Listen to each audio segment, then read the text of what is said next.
दोस्तों, एक बार पृथ्वी पर जल वर्षा नहीं होने के कारण चारों ओर अकाल पैदा हुआ था। सरिता, ताल, तलैया और सरोवर सूख गए थे। कुओं में भी पानी नहीं रह गया था।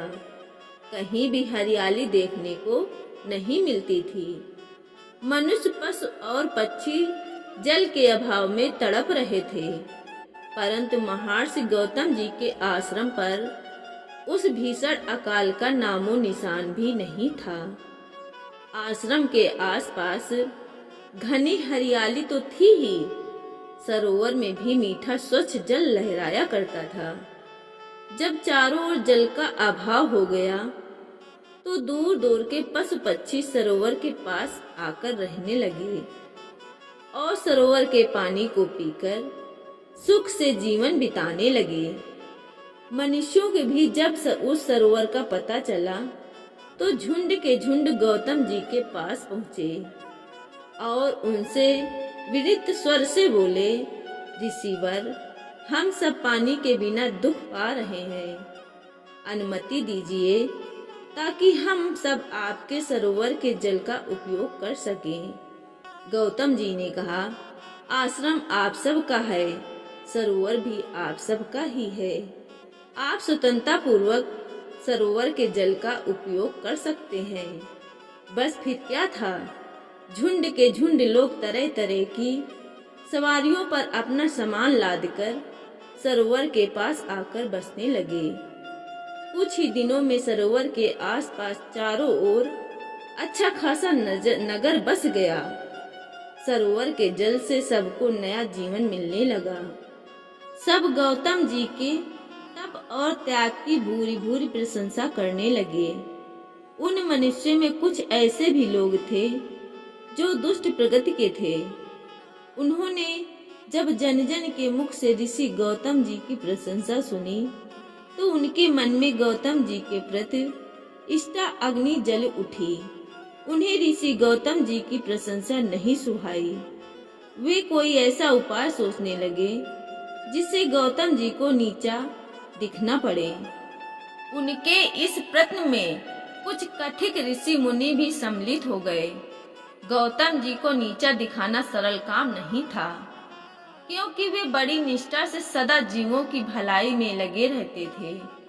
जब दुष्ट स्वभाव के मनुष्यों का किसी तरह बस नहीं चला तो वे सब मिलकर गणपति जी की सेवा में उपस्थित हुए। सब ने हाथ जोड़कर निवेदन किया, हे गणपति जी, ऋषि गौतम गर्व से फूलकर पथ भ्रष्ट हो रहे हैं। कोई ऐसा उपाय कीजिए जिससे उनका गर्व धूल में मिल जाए। गणपति जी ने कहा, आश्रय है। आप लोग महर्षि गौतम जी के संबंध में अपने मन में ऐसी धारणा रखते हैं। जो गौतम जी तो तप और त्याग की मूर्ति हैं। उन्होंने वरुण देव जी की उपासना करके उस स्वच्छ जल वाले सरोवर को प्राप्त किया। यदि आज वह सरोवर न होता तो क्या आप लोगों का जीवन सुरक्षित रह सकता था?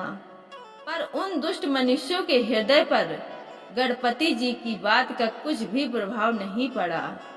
वे अपनी बात पर अड़े रहे और प्रार्थना पूर्वक गणपति जी से आग्रह करते रहे। गणपति जी ने विवश होकर कहा, आप लोग नहीं मानते तो मैं कुछ करूंगा, लेकिन उनसे आप लोगों का ही अहित होगा। गणपति जी की बात सुनकर दुष्ट स्वभाव के सभी मनुष्य संतुष्ट होकर अपने अपने घर चले गए। एक दिन दोपहर के बाद महर्षि गौतम जी अपने आश्रम की वाटिका में पुष्पों के पौधों को सींच रहे थे। तभी एक दुबली पतली गाय वाटिका में घुसकर पौधों को खाने लगी। महर्षि गौतम जी गाय को पकड़कर उसे पुष्पों के पौधों से अलग कर देना चाहते थे, पर ज्यों ही उन्होंने गाय को हाथ लगाया वह गिर पड़ी और निष्ठापर्ण हो गई। यह देखकर गौतम जी स्तब्ध रह गए और गाय की ओर देखकर बोले, ओह, ये कैसा अनर्थ हो गया। तभी महर्षि गौतम जी के कानों में एक आवाज पड़ी, गौतम पापी है, गाय का हत्यारा है। गौतम जी ने पीछे मुड़कर देखा, बहुत से लोग खड़े थे। उनके साथ कुछ कथित ऋषि मुनि भी थे। वे सम्मिलित स्वर में महर्षि गौतम जी को पापी और हत्यारा घोषित कर रहे थे। चारों ओर गौतम जी की निंदा होने लगी। गौतम जी बहुत दुखी हुए। वे अपने पाप का प्रायश्चित करने के लिए अहिल्या जी को साथ लेकर आश्रम छोड़कर चले गए। दुष्ट स्वभाव के मनुष्य बहुत प्रसन्न हुए। उनका मन चाहा पूरा हो गया। गौतम जी एक वन में गए। वन में उन्होंने एक कुटिया बनाई और वहां रहकर तप करने लगे। अहिल्या दिन रात उनकी सेवा में लगी रहती थी। तप करते हुए महर्षि गौतम जी को बहुत दिन बीत गए। रह ऋषि मुनि भी वहां आया करते थे। उन्होंने महर्षि गौतम जी से कहा, तब से गौ हत्या का पाप दूर नहीं होगा। यदि आप गौ हत्या के पाप से मुक्ति होना चाहते हैं तो गंगा जी में स्नान कीजिए। गंगा जी तो वहां नहीं थी। महर्षि गौतम जी गंगा जी को प्रकट करने के लिए भगवान शिव जी की आराधना करने लगे। महर्षि गौतम जी के तप त्याग और आराधना से भगवान शंकर जी प्रसन्न हुए। वे प्रकट होकर बोले, महामुनि, मैं आपकी आराधना से प्रसन्न हूँ। बोलिए, आपको क्या चाहिए? महर्षि गौतम जी ने निवेदन किया, प्रभु जी, मुझे गौ हत्या का पाप लगा है। कृपा करके मुझे गंगा जी दीजिए। मैं गंगा जी में नहाकर पाप मुक्ति होना चाहता हूँ। भगवान शंकर जी मुस्कुराकर बोले, महामुनि, आपको गौ हत्या का पाप नहीं लगा है। आपको छल का शिकार बनाया गया है। जिन्होंने आपके साथ षड्यंत्र किया है उनका कभी भी कल्याण नहीं होगा। आप कोई वर मांगे। महर्षि गौतम जी ने कहा, प्रभु, जिन्होंने मेरे साथ छल किया है मैं तो उन्हें अपना परम हितैषी मानता हूँ। यदि उन्होंने मेरे साथ वैसा न किया होता तो आज मुझे आपके दर्शन का सौभाग्य नहीं मिलता। मुझे तो केवल गंगा जी चाहिए। महर्षि गौतम जी के त्याग पर भगवान शिव जी और भी अधिक प्रसन्न हो उठे। उन्होंने कहा, महामुनि, आप धन हैं जो अपने शत्रुओं को भी अपना हितैषी मान रहे हैं। आपकी इच्छा अवश्य पूरी होगी। गंगा जी अब अवश्य प्रकट होंगी। शिव जी के इस कथन पर गंगा जी प्रकट होकर बोली, मैं जलधारा के रूप में प्रकट होने के लिए तैयार हूँ, पर आपको भी मेरे साथ ही रहना पड़ेगा। शिव जी ने कहा, मैं बिना देवताओं के किसी जगह कैसे रह सकता हूँ। महर्षि गौतम जी ने हाथ जोड़कर निवेदन किया, प्रभु, आप देवाधिदेव हैं। आप जहाँ रहेंगे देवता भी वहीं रहेंगे।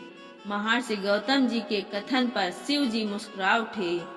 उनकी मुस्कुराहट के साथ ही देवता वहां उपस्थित होने लगे। देवताओं ने कहा, हम अवश्य यहाँ रहेंगे, प्रगति के रूप में निवास करेंगे, भांति भांति के फूल बनकर खिलेंगे, हरी हरी फसलों के रूप में लहराएंगे और हरित तमा के रूप में चारों ओर छा जाएंगे। देवताओं के कथन के साथ ही गंगा जी की जलधारा फूट उठी और हर हर ध्वनि के साथ लहराने लगी। उस जलधारा के प्रभाव से अकाल दूर हो गया, धरती तृप्त हो गई। महर्षि गौतम जी के तप से प्रकट हुई उस जलधारा का नाम पड़ा गौतमी। कालांतर में गौतमी जी ही गोदावरी जी बन गई। दोस्तों, अगर वीडियो अच्छी लगी हो तो एक लाइक शेयर जरूर करें। धन्यवाद। ओम श्री गौरी शंकराय नमः।